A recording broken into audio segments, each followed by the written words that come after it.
Now, I did say, I think yesterday I was going to do a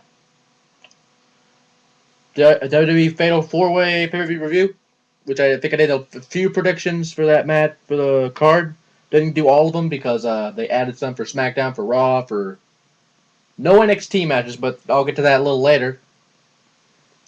To be honest, Fatal Four Way was a new concept where all the main event title matches were Fatal Four Ways. Well, no, some of them were Fatal Four Ways that weren't main event. You know, they had a deal with Fatal Four Way, which I kind of mentioned in the predictions thing a while back. But to be honest, my main concern about this pay-per-view was they had one of the most legendary arenas of all time, the Nassau Coliseum, one of the greatest arenas for wrestling history. For not just the Memphis wrestling area, not just the Georgia Championship Wrestling or whatever, the one that Gordon Soley. I think it was Georgia. I think it was either Florida or Georgia at the time. It was one of the two. But I mean, great matches back in the day from the Nassau Coliseum. I mean, hell, back then there were stars like Jerry Lawler, of course, Mr. Wrestling 2. Man, just a lot of names I could name. I mean, I'm not going to name them all because it'd probably be like a 5-part thing here. But, I mean, seriously, there's a lot of big names that made the Nassau Coliseum famous. Not just in professional wrestling, but all, just all forms of entertainment. Nassau Coliseum is probably one of the biggest, like I said earlier, one of the most legendary arenas, not just for pro wrestling, but for entertainment-wise. Plus, it's close to Memphis. It's close to Memphis, I think it's close to Memphis. Correct me if I'm wrong there. But, it's close to Music City, USA. But, they had the greatest arena. I mean, the matches were decent. Some of the matches were actually pretty good. The ending was pretty cool. But, I mean, a pay-per-view on Father's Day, when millions of people are, out with their dads celebrating Father's Day. By the way, happy Father's Day, everybody. It's a day late, but whatever. Happy Father's Day, whatever. Like I said, a pay-per-view on Father's Day. I mean, it's never been done. I gotta give WWE credit for doing that. But was it a wise move? Especially since TNA had a really good pay-per-view, except for the Sting botch finish at the end. Danny knows what I'm talking about, and Sting kicked out after 3. That is just going for the record right there. Now, the pay-per-view in itself was, like I said, pretty decent. I do have all the matches on the results on here. But one side note, I learned that Zack Ryder was in a dark match at Fatal Four Way. I did not know who it was against, but apparently he won that match. I mean, someone told me that a few days ago. So yeah, just add that onto there. Zack Ryder won a dark match. I don't know who it was against. If you were at the pay-per-view, you saw the match. So yeah. Anyway, the first match was an interesting match, to be honest. For the Intercontinental title, Drew McIntyre versus Kofi Kingston. And the thing with it was, by order of Mr. McMahon, which Drew McIntyre is basically Mr. McMahon's, what's a good word? He's basically his little ass kisser, his Virgil, I should say, his Virgil. Just say right there.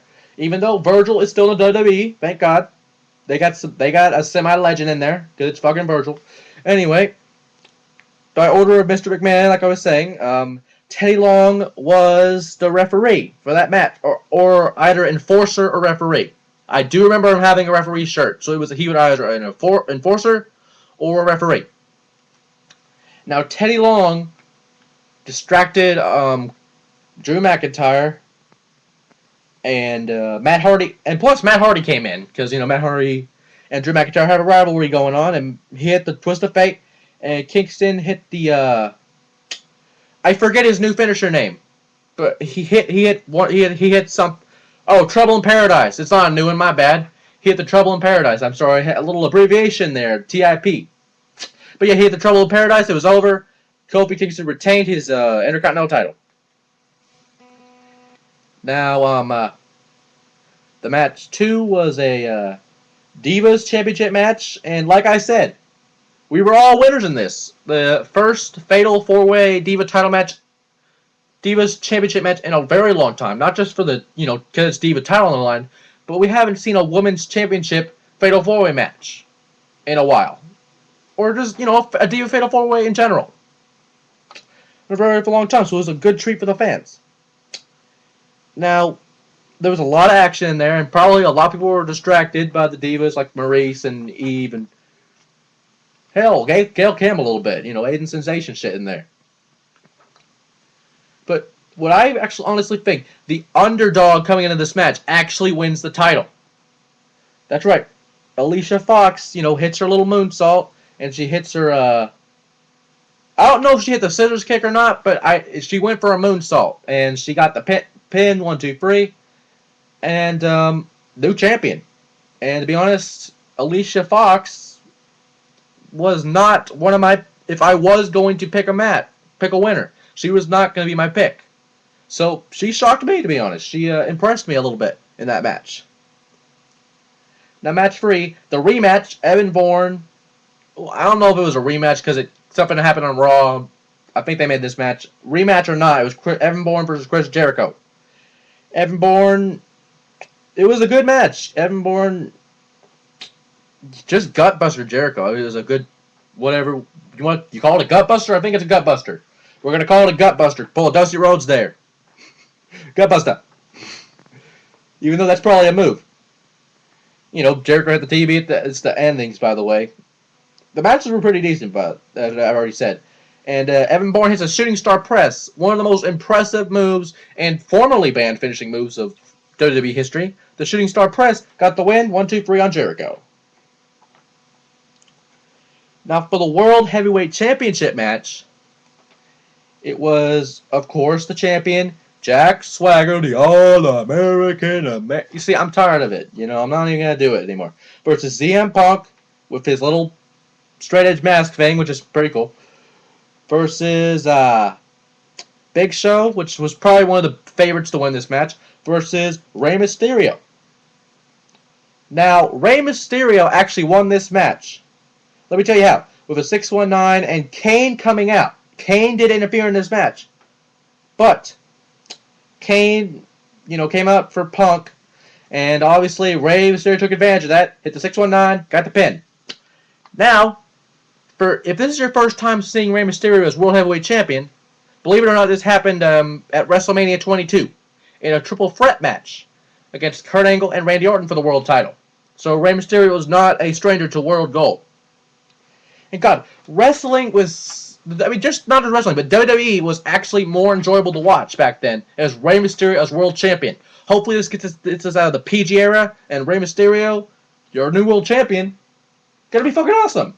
Come on, Rey's the champ. Now, obviously, if you don't know what I was talking about earlier, the triple threat match, Rey Mysterio won the Royal Rumble, had one of the longest Royal Rumble times, being in the Rumble, like an hour and 2 minutes or something like that.